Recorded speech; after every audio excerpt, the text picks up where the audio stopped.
तो दोस्तों आज हम जिस स्पाइडरमैन मूवी के बारे में बात करने जा रहे हैं उसमें टोबी मैगवायर के स्पाइडरमैन ने तीन विलन्स का सामना किया था, जिनमें से सैंडमैन नो वे होम में कंफर्म्ड है।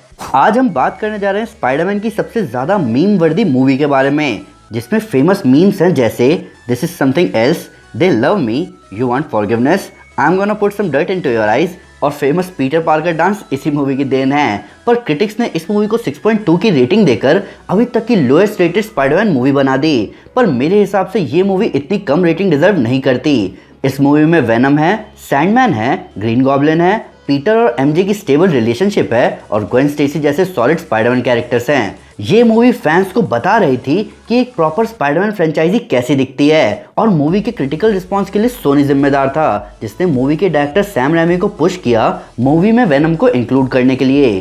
तो दोस्तों आपका स्वागत है road to No Way Home के तीसरे एपिसोड में, जहां आज हम बात करने जा रहे हैं 2007 में आई स्पाइडरमैन 3 के बारे में। तो स्पॉयलर्स का ध्यान रखते हुए चलिए शुरू करते हैं। स्पाइडरमैन 3 सैम रैमी की स्पाइडरमैन सीरीज की तीसरी मूवी थी, जिसमें स्पाइडरमैन के 3 सुपर विलन्स दिखाए गए थे। इस मूवी को बनाने में सोनी ने $258 मिलियन खर्च किए, जबकि इस मूवी ने सोनी को $894 मिलियन की कमाई करके दी, जिसके साथ साथ इसे सैटर्न अवार्ड में best fantasy film, best supporting actor, best director और बेस्ट स्पेशल इफेक्ट्स के लिए नॉमिनेट किया गया। स्पाइडरमैन 2 के रिलीज के बाद स्पाइडरमैन 3 का प्लॉट इवान रैमी ने सिर्फ 2 महीने में लिख दिया। सैम रैमी के हिसाब से इस मूवी का इनिशियल प्लॉट था कि वो हीरो का डार्क साइड दिखाएं और विलन का सिंपैथेटिक साइड। इन सब के ऊपर यहाँ पीटर, मैरी और हैरी के बीच का लव ट्रायंगल भी दिखाना था, और पहले सैंडमैन मूवी का मेन विलन होने वाला था। प्लस स्क्रीन राइटर्स ने उसे बेन पार्कर के किलर के रूप में दिखाया, जो कि उसकी कॉमिक बुक ओरिजिन का पार्ट नहीं था। लेकिन स्टूडियो ने सैम रैमी को फोर्स किया वेनम को मेन विलन दिखाने के लिए, पर सैम रैमी ऐसा नहीं चाहते थे। इन सब के ऊपर ग्वेन स्टेसी की राइवल लव स्टोरी और ऐड करी गई। इन सारी चीज़ों ने स्टोरी को इतना कम्प्लेक्स बना दिया कि screenplay writer Alvin Sargent ने मूवी को 2 हिस्सों में काटने का सोचा। ये चीज़ इस मूवी को एक सिनेमैटिक इवेंट तो बना देती, जैसे हैरी पॉटर की फाइनल फिल्म के साथ हुआ और एवेंजर्स इन्फिनिटी वॉर और एंड गेम के केस में भी हुआ। सैम रैमी भी यही चाहते थे, पर स्क्रीन प्ले राइटर मूवी का इंटरमीडिएट क्लाइमैक्स नहीं सोच पाए, और इसीलिए ये एक पूरी कम्प्लेक्स स्टोरी बन के सामने आई।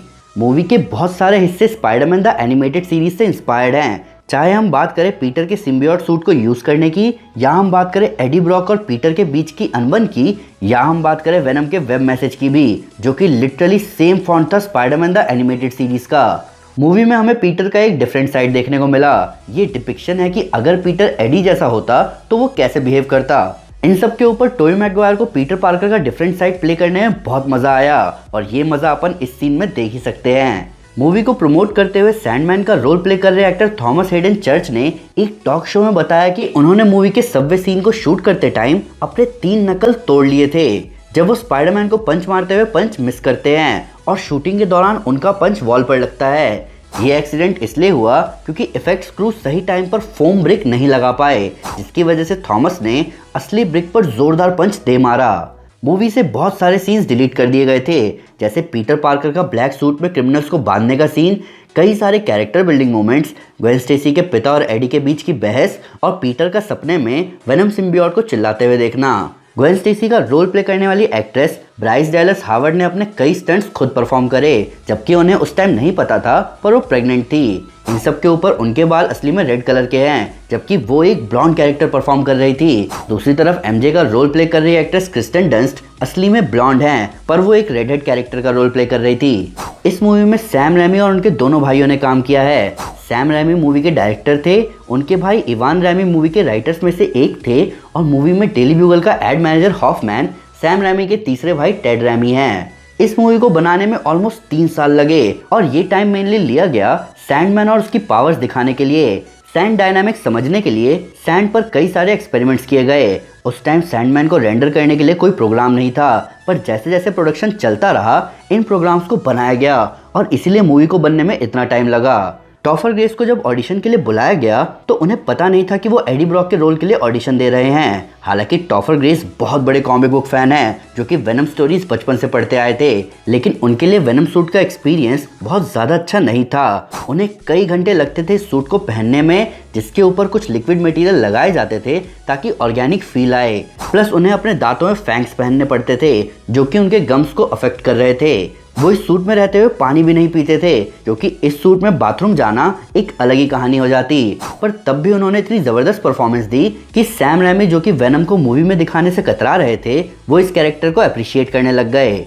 मूवी में हैरी की लैब में उसके पिता ग्रीन गॉब्लिन के मास्क के साथ साथ गोल्ड कलर का हॉबगॉब्लिन मास्क भी दिखता है। प्लस जिस सीन में स्पाइडरमैन हैरी का पंपकिन बॉम्ब उसी की तरफ फेंक देता है जिसकी वजह से हैरी का आधा चेहरा खराब हो जाता है, ये पैरेलल है स्पाइडरमैन 1 के उस सीन से जहां ग्रीन गॉब्लिन का पंपकिन बॉम्ब स्पाइडरमैन के मास्क का आधा हिस्सा जला देता है।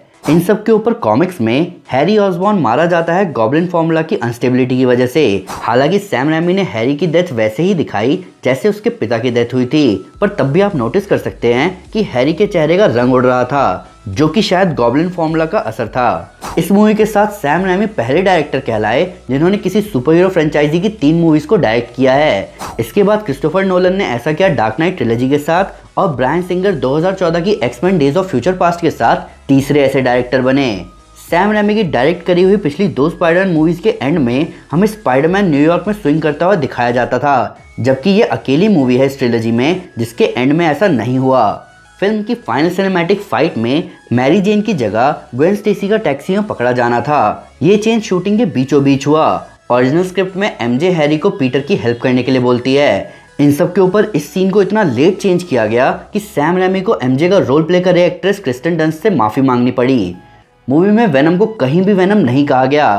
सैंडमैन को एक न्यूज़ ब्रॉडकास्ट में बस एक बार सैंडमैन कहा गया और न्यू गॉब्लिन को कहीं भी न्यू गॉब्लिन नहीं बोला गया। उसको पीटर ही एक बार बस गॉब्लिन जूनियर बोलता है। इसके साथ साथ मूवी में वेनम का एंड और खतरनाक होने वाला था, जहां जब स्पाइडरमैन वेनम को एडी से सेपरेट करता है तो हमें सिर्फ एडी का स्केलेटन दिखता। ये चीज़ जब टेस्ट ऑडियंस को दिखाई गई तो उनमें बैठे बच्चे बहुत ही ज़्यादा डर गए।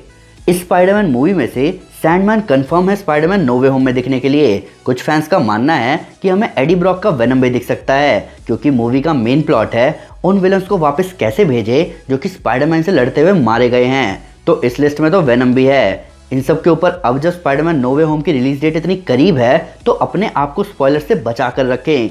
सोशल मीडिया ध्यान से चलाएं, क्लिकबेट से बचें और रेडिट से जितना दूर रह सके उतना दूर रहें। कुछ स्पॉयलर्स तो केविन फाइगी ने ही दे दिए। मूवी देखने का एक्सपीरियंस तभी अच्छा होता है जब लीक्स और स्पॉयलर्स से हम दूर रहें।